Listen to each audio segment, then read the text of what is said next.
I went down to the shore this morning in the hope of digging a few worms, but we've had about 3 days of rough seas, a load of kelp washed up. There wasn't a worm cast in sight, so I've struggled a bit. I just dug blind on a little sandbar that I've managed to find. I couldn't get on my usual spot. I always backfill where I've been digging. It's not just from a health and safety point of view, but just common courtesy for other members of the public who use the beach. It takes nothing just to smooth over the ground that you've dug over. But there were barely any move because the sea's been so rough.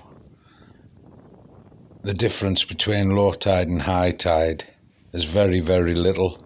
It had barely dropped back at all, so I couldn't get on the usual worm beds that I dig.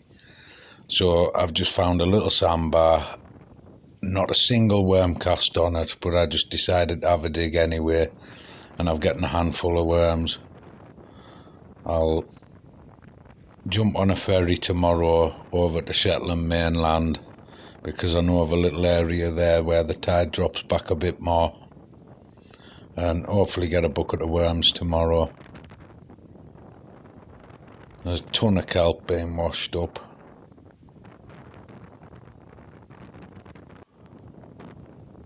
The sea's still a bit too rough yet,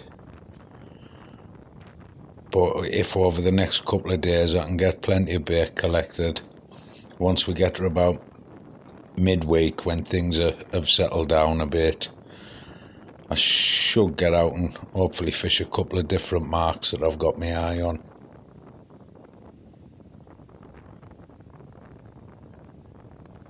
Yeah, this is about the 3rd day of rough seas. Ferries stopped running at one point. They should be back to normal now, I would think. The winds dropped substantially and the seas are starting to calm now.